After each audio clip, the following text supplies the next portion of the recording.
When you hear Tetris, what do you think of? The Game Boy? The NES Tetris World Championships? Maybe Tetris 99? What you probably don't think of is Street Fighter, or Japanese comedians, but it's those two things that would ultimately lead to the creation of one of the most iconic and pivotal entries in the Tetris series. This is the story of Tetris the Grand Master, and how a failed collaboration between the ex-Street Fighter devs at Arika and a Japanese comedian duo, Downtown, would forever change the way we play Tetris.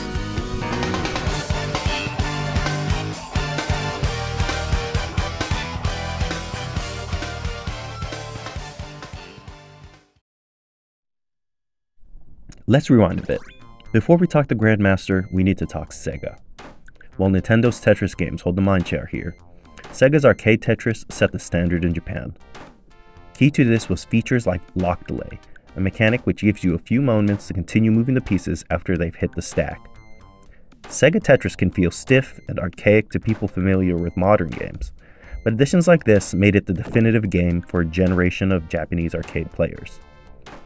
That was definitely the case for Ichiro Mihara, the now vice president of Arika and producer on the Street Fighter EX series.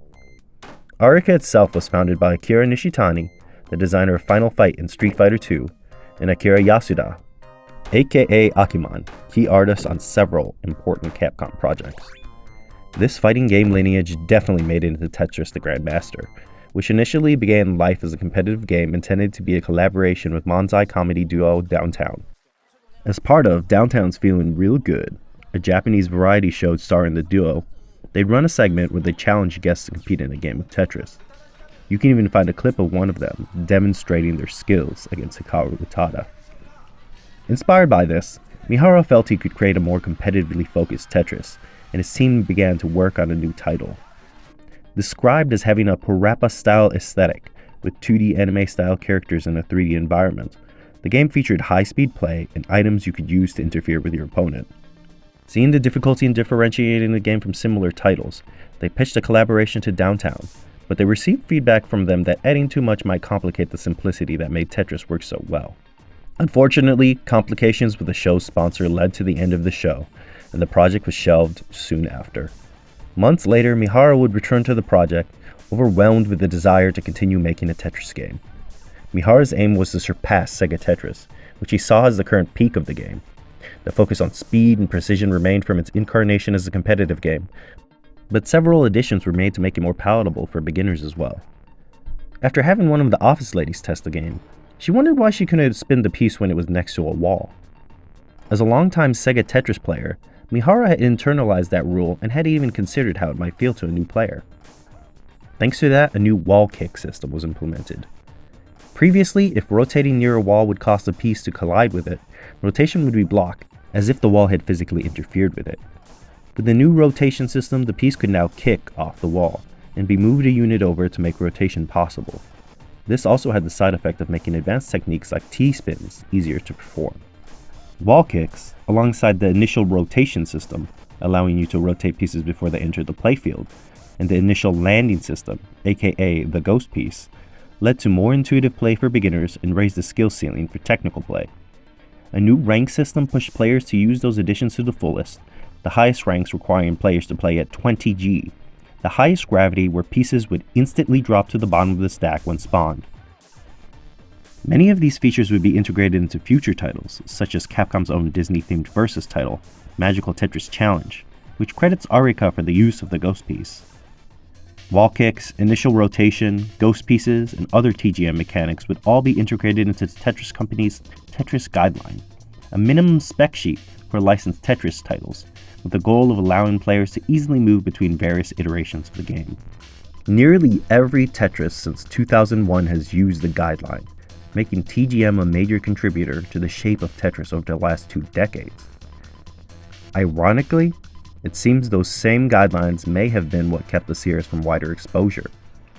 Tetris the Absolute the Grand Master 2, often considered the peak of the series, has several deviations from the standard, including the Sonic Drop, which behaves similar to the Hard Drop, allowing you to drop them instantly to the stack, but allows you to move them for a moment before they lock into place. Combined with a locking Soft Drop, This enabled things like the Zangi move, where you drop a piece to the bottom, then slide it and lock it into place by doing a circular motion, not unlike the motion for doing Zangief's command grab in Street Fighter. By the time the sequel came out, Tetris the Grand Master 3 Terror Instinct, it was required to add a guideline compliant mode, and by Tetris the Grand Master Ace, the only console game in the series, the systems that made the series unique had been pushed more and more towards coming in line with the design of guideline Tetris. It's been speculated that the Tetris company's reluctance to deviate from the guideline has kept the series from being re-released. Meanwhile, the Grand Master has been developing a cult following internationally, gaining popularity among the Tetris community and building a larger awareness through demonstrations at events like Games Done Quick. It took until 2022, nearly 25 years after its original release, for Tetris the Grand Master to finally receive an official port through the Arcade Archive series. This was followed up with a port of Tetris the Absolute, finally making these cult classics widely available. The reason why it's now possible remain unclear, but perhaps Arika's work on Tetris 99 and the relaxing of the Tetris guidelines for Tetris Effect's competitive modes helped move the needle in showing that there was space for alternative Tetris experiences. Whatever the reason, two major parts of Tetris history are finally available to a larger audience. Each is overflowing with technical nuances that I could never do justice, giving them a long-term appeal that continues to this day. And now, almost 15 years after its original announcement, we finally get Tetris the Grand Master 4, a new entry in the series that might finally have an audience that's ready for it. For anyone who's tried to master a fighting game, it's easy to see the spirit of the genre flowing through the Grand Master. That strange magic that compels you to strive towards greater mastery, to show off your skills. The Grand Master is a name that speaks to great ambition, but given its legacy, it's more than earned it.